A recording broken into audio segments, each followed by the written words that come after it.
नमस्कार दोस्तों, स्वागत है आप सभी का हमारे प्रोग्राम ज़िंदगी बने आसान में। दोस्तों, हमारी एक सीरीज़ शुरू हो रही है इमोशनल फ्रीडम के ऊपर। हम बात करेंगे कि किस तरह से हमारी जो इमोशंस है, अगर हम उसे सही तरीके से चैनलाइज करें तो हम ज़िंदगी में कुछ भी अचीव कर सकते हैं, और साथ ही साथ अगर हम उसे सही तरीके से यूज़ नहीं करेंगे तो हमारे खिलाफ भी जा सकती है। इसके बारे में जानने के लिए हमारे साथ है राजीव भाई जी, जो कि एक सीनियर सॉफ्टवेयर डेवलपर है और साथ ही साथ एक रिसर्चर भी है। आइए उनसे बातें करते हैं। ओम शांति brother, welcome to our show. ओम शांति ब्रदर, जब हम बात करते हैं इमोशनल फ्रीडम की, ये बहुत ही यूनिक टर्म है जो मैंने सुना है। आई एम श्योर हमारे दर्शकों ने भी इसे पहली बार सुना है। अगर आप थोड़ी सी रोशनी डाल पाएँ कि किस तरह से ये इमोशनल फ्रीडम एग्जैक्टली है क्या? ये आज का जो विषय है बड़ा ही इंटरेस्टिंग है। अगर हम बात करते हैं इमोशनल फ्रीडम की, तो इमोशन शब्द बहुत जगह कॉमन होते जा रहा है, बट आश्चर्य ये है कि लोग पहले तो हमें ये समझना होगा हमको कि इमोशन है क्या, इमोशन होते क्या है। और मैं समझता हूँ कि आजकल हम हर चीज़ों के बारे में अवेयरनेस रखते हैं, लेकिन इमोशन क्या होता है उसकी अवेयरनेस कहीं ना कहीं लैगिंग है, एंड उसके ऊपर हम उससे डील करने की भी कोशिश कर रहे हैं। वो चीज़ जिसके बारे में शायद अभी हमें इतनी जानकारी भी नहीं। देखिए, इमोशन एक ऐसी चीज़ होती है, अगर देखा जाए तो अक्रॉस ऑल द कल्चर्स, इसकी कोई कहते हैं ना कि भाषा समझने के लिए थोड़ा एफर्ट लेना पड़ सकता है, लेकिन कोई व्यक्ति किसी भी कम्युनिटी, किसी भी देश, किसी भी सिस्टम को बिलोंग करता है, इमोशन को लोग बहुत जल्दी कनेक्ट कर पाते हैं। लेकिन प्रायः जो हम इमोशन की बात कर रहे हैं, तो वो इमोशन जो हमें कहीं ना कहीं हमारे डे टू डे एक्टिविटी को, हमारे व्यवहार को इम्पैक्ट करता है। और वो इमोशंस में जैसे आ जाते हैं, एंजाइटी आ जाता है, कहीं ना कहीं गिल्ट आज बहुत ज़्यादा हम देख रहे हैं कि लोग डोमिनेंट पाते हैं। और गिल्ट के साथ कहीं ना कहीं जो है शेम भी होता है लोगों में, कि कुछ चीज़ें लोग करने से बहुत थोड़ा घबराते हैं।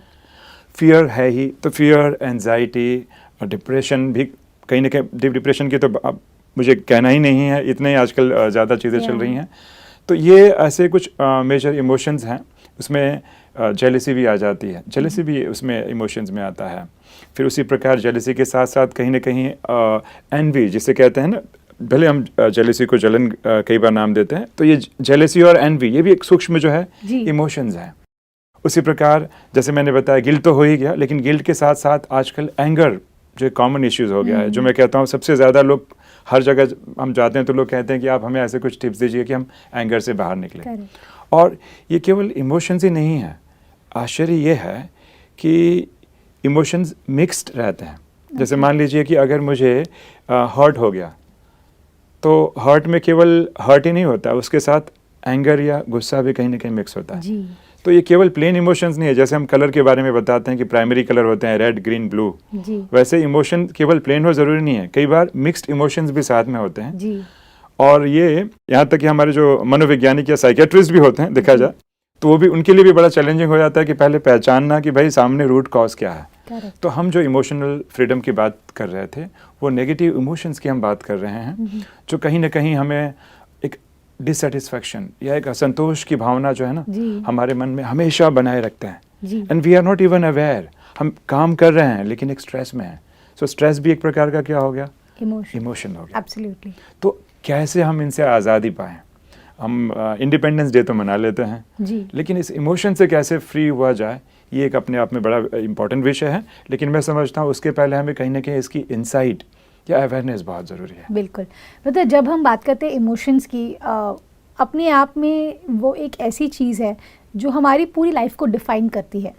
भले हमें कितना भी सक्सेस मिल जाए, कितना भी आप मुझे गिफ्ट दे दो, कितना भी कोई व्यक्ति आकर के मुझे खुश करके जाए, लेकिन अगर मेरे अंदर में इमोशंस का टर्मोइल है तो मैं कुछ भी चीज़ को फील ही नहीं कर पाऊँगी। I will not be able to feel anything. और वो फीलिंग नहीं होगी तो आप कभी भी कंप्लीट फील नहीं करेंगे। एक वैक्यूम रहता है माइंड के अंदर में कि ये वैक्यूम को कैसे भरा जाए। सारी दुनिया की चीज़ें रख दी एक कोने में, लेकिन ये वैक्यूम को कैसे फिल करें, ये वाली बात हो जाती है when it comes to emotional trap. और वही उसका ऑपोजिट आज हम चर्चा कर रहे हैं इमोशनल फ्रीडम के बारे में। तो अगर आप थोड़ा सा रोशनी डाल सके कि इमोशनल फ्रीडम क्या है तो बहुत हेल्पफुल होगा।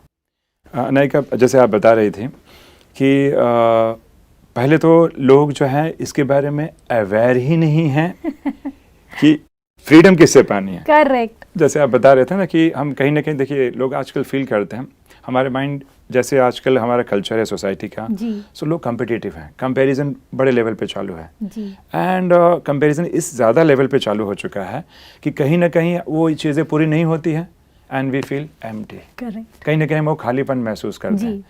तो हमको लगता है अब क्या किया जाए, खालीपन महसूस कर रहे हैं तो उसको भरा जाए। तो सोचते हैं कोई जीवन में आ जाएगा, शायद ये मेरे क्या करेगा, इस खालीपन को भर देगा। लेकिन हम भूल रहे हैं कि प्रॉब्लम्स जिसे हम कह रहे हैं वो अंदर है, बाहर उसका समाधान नहीं है।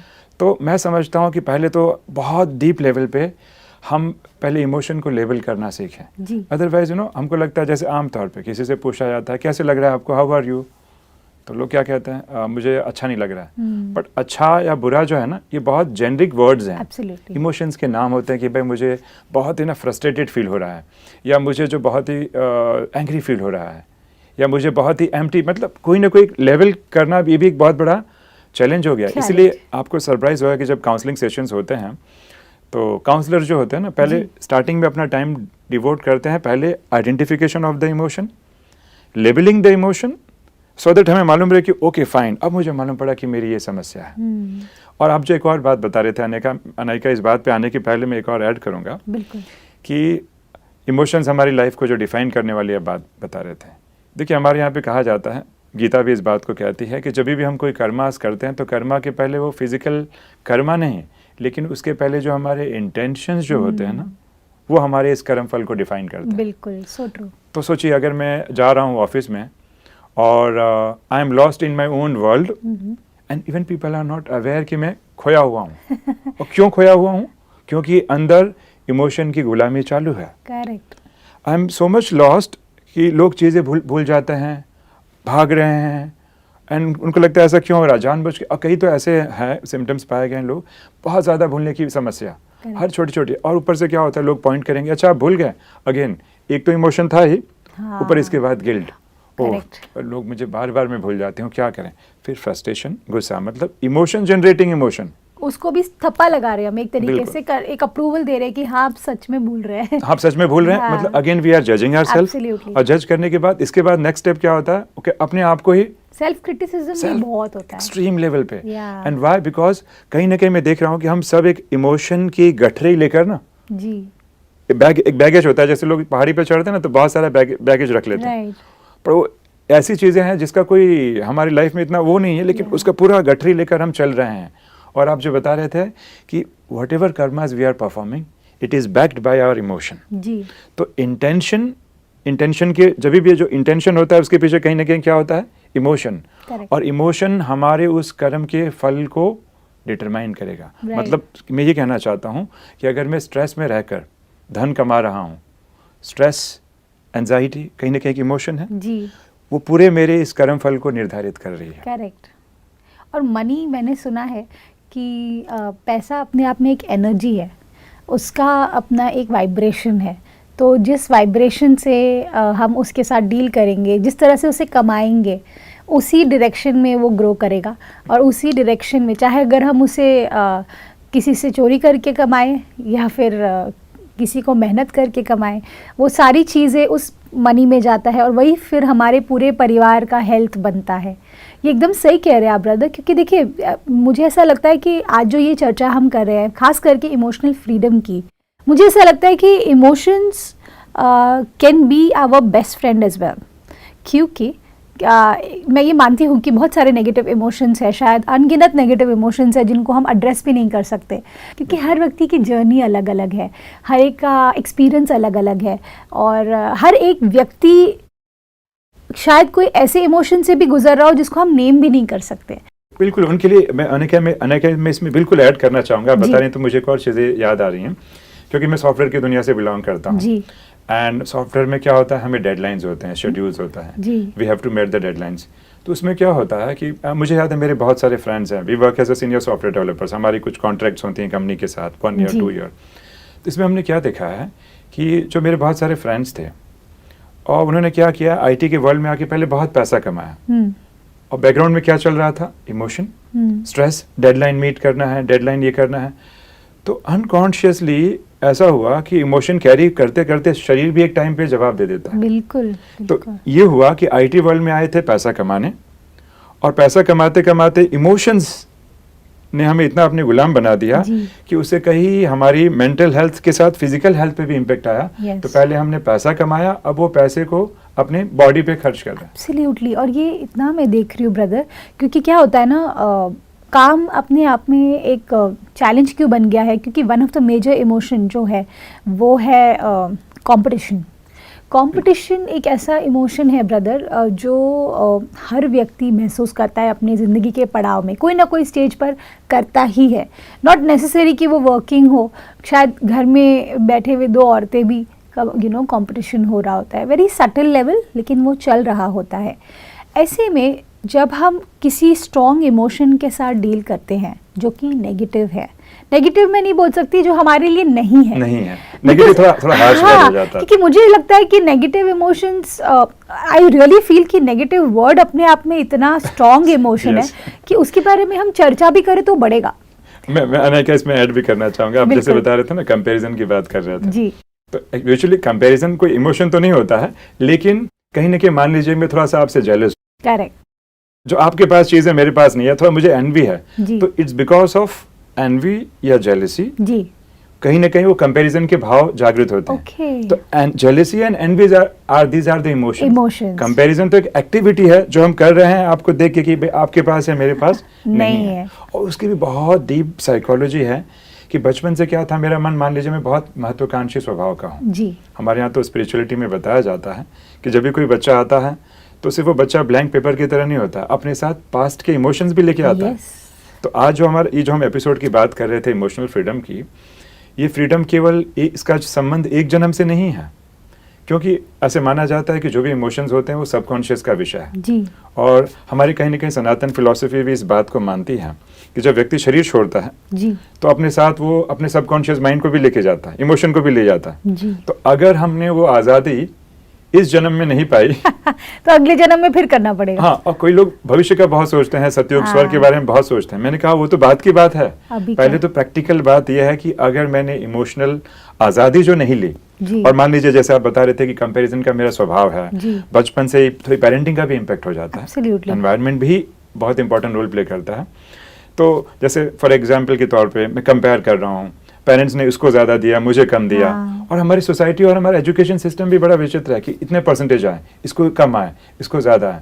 और इतना ऐसा होता है कि आजकल बच्चे कि इसलिए दुखी नहीं हो जाते हैं कि मार्क्स जो है मेरे अच्छे नहीं आए हैं, इसलिए ज़्यादा दुखी हो जाते हैं उसके ज़्यादा है, मेरे फ्रेंड्स के ज़्यादा तो आके बताते हैं, मतलब पहले खुश रहते हैं और जैसे ही मालूम पड़ता है कि उसको मेरे से ज़्यादा आ गया, तो इतना ये इनग्रेन हो चुका है कि बचपन से हम वो कैरी करते आ रहे हैं और हमें अंदाज़ा भी नहीं है। जैसे आप बता रहे थे कि we are not even able to pinpoint. I know people will face challenge, क्योंकि हमें कहीं ना कहीं हमारा जो कल्चर जिस प्रकार का है उसमें हम इतना एजुकेट नहीं किया गया इमोशन को लेकर। इनफैक्ट जो हमारे पेरेंट्स जो जिनके इंटेंशंस बड़े अच्छे थे, जिन्होंने हमारी अपब्रिंगिंग की, even sometime they themselves are not aware of. Absolutely.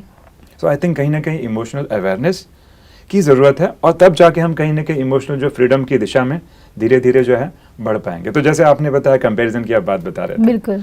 तो comparison is not an emotion but jealousy is emotion, envy is an emotion. Correct, बिल्कुल ब्रदर। जब हम बात करते हैं इमोशनल स्टेबिलिटी की, बिकॉज मुझे ऐसा लगता है कि फ्रीडम आने से पहले कुछ स्टेजेस से हम गुजरते हैं। सपोज एक chronic I would say uncomfortable emotions, मैं उसको ऐसा नाम देना चाहूँगी, क्योंकि देखिए कुछ भी सही और गलत हम डिसाइड नहीं कर सकते, it's very subjective. Yes, correct. लेकिन हम ये तो बोल सकते हैं कि वो इमोशन हमें अनकंफर्टेबल फील करा रहा है। हाँ, तो अनायका बिल्कुल आप सही कह रहे थे, इमोशन का बॉडी पे एक्सप्रेस होना यही तो एक मार्कर है कि जिससे हम समझ पाते हैं कि सच में इमोशन आया कि नहीं। क्योंकि इमोशन का एक बहुत ही इंपॉर्टेंट पैरामीटर ये होता है कि जब भी इमोशन आता है बॉडी पे कहीं ना कहीं वो रिफ्लेक्ट होता ही है। प्रॉब्लम सिर्फ इसमें है कि sometime we are able to sense it, sometime not. Brother, आपने एकदम सही कहा। और मुझे ऐसा लगता है कि अगर हम सेल्फ रिफ्लेक्शन की बात करें, कुछ समय अगर हम पूरे दिन में निकालेंगे जिसमें हम देखें कि कहाँ पे मेरे इमोशंस अनकंफर्टेबल हो रहे हैं, कहाँ पर मुझे लग रहा है कि मुझे चेंजेस की ज़रूरत है। और आई थिंक आपने जो ये इंट्रोड्यूस किया है emotional freedom, it's a very interesting topic. हम इसे कैरी फॉरवर्ड करेंगे हमारे आगे की सीरीज़ में। साथ ही साथ ब्रदर, मैं एक और चीज़ बोलना चाहूँगी कि इस जर्नी पर कोई ऐसी चीज़ें जो आप डिस्कस करने वाले हैं, 2-3 पॉइंटर्स में अगर आप बोल सके कि हम कैसे कैसे इसको आगे बढ़ाएंगे, स्पेशली इमोशनल फ्रीडम की जो सीरीज़ है उसमें हमें क्या क्या जानने को मिलने वाला है, ताकि हमारी ऑडियंस अगला एपिसोड भी देखे। बिल्कुल ही अच्छी बात बताई अनायका। इसमें हम मैं समझता हूँ सबसे पहले जो हमारी बात थी कि इमोशनल अवेयरनेस के बारे में, इमोशंस होते क्या हैं, इमोशंस का बॉडी पे इन जनरल क्या इम्पेक्ट होता है जी, एंड इससे भी इम्पोर्टेंट बात, इमोशन के कुछ सटल रूल्स होते हैं। ओके। और अगर हमारे दर्शक समझ जाए तो उनके लिए एक बहुत ही बड़ा, एक बताते हैं, आई ओपनर होगा। और अगर जब अवेयरनेस आ जाती है तो उसके प्रैक्टिकल स्टेप्स क्या होते हैं जिससे हम उससे आज़ाद हो सकें। Awesome, thank you so much brother. और मैं इतना ही बोल सकती हूँ कि इस सीरीज़ में मैं आपसे बहुत कुछ सीखने वाली हूँ। हमारे बहुत सारे दर्शक हैं जो आपको देखते हैं, वो सभी आपसे बहुत कुछ जानेंगे और आपका अगला एपिसोड ज़रूर देखेंगे। Thank you so much brother, thank you for your valuable time. ओम शांति। ओम शांति। दोस्तों, आज के एपिसोड में हमने जाना कि अगर हमें अवेयरनेस की ज़रूरत है जो कि इमोशन से रिलेटेड है, उसके लिए हमें सबसे पहले ये ध्यान देने की ज़रूरत है कि हम किस तरह से अपनी इमोशंस के साथ डील कर रहे हैं। पूरे दिन में कौन से ऐसे पल होते हैं जब हमें लगता है कि हम स्टेबल नहीं फील कर रहे हैं या फिर हम अनकंफर्टेबल फील कर रहे हैं अपनी खुद के साथ। मैं मानती हूँ कि ये बहुत डिफ़िकल्ट होता है जब आप खुद को नहीं समझ पाते कि एग्जैक्टली आपके साथ क्या हो रहा है। लेकिन हमारा ये जो सीरीज़ है, इसका मेन एम ही यही है कि आप खुद के स्किन में, आपकी खुद की बॉडी में, आपके खुद के माइंड के अंदर में कैसे स्टेबल फील करें और एक ब्यूटीफुल इमोशनल फ्रीडम क्रिएट करें। इसके बारे में जानने के लिए आपको हमारा अगला एपिसोड देखना होगा। इस बात के साथ आज के प्रोग्राम को हम एंड करते हैं। कल आपसे फिर मिलेंगे आपके ही शो में जिंदगी बने आसान। ओम शांति। अधिक जानकारी के लिए संपर्क करें जिंदगी बने आसान, Brahma Kumaris Godlywood studio, Shantivan, Abu road. Call 8094913487487।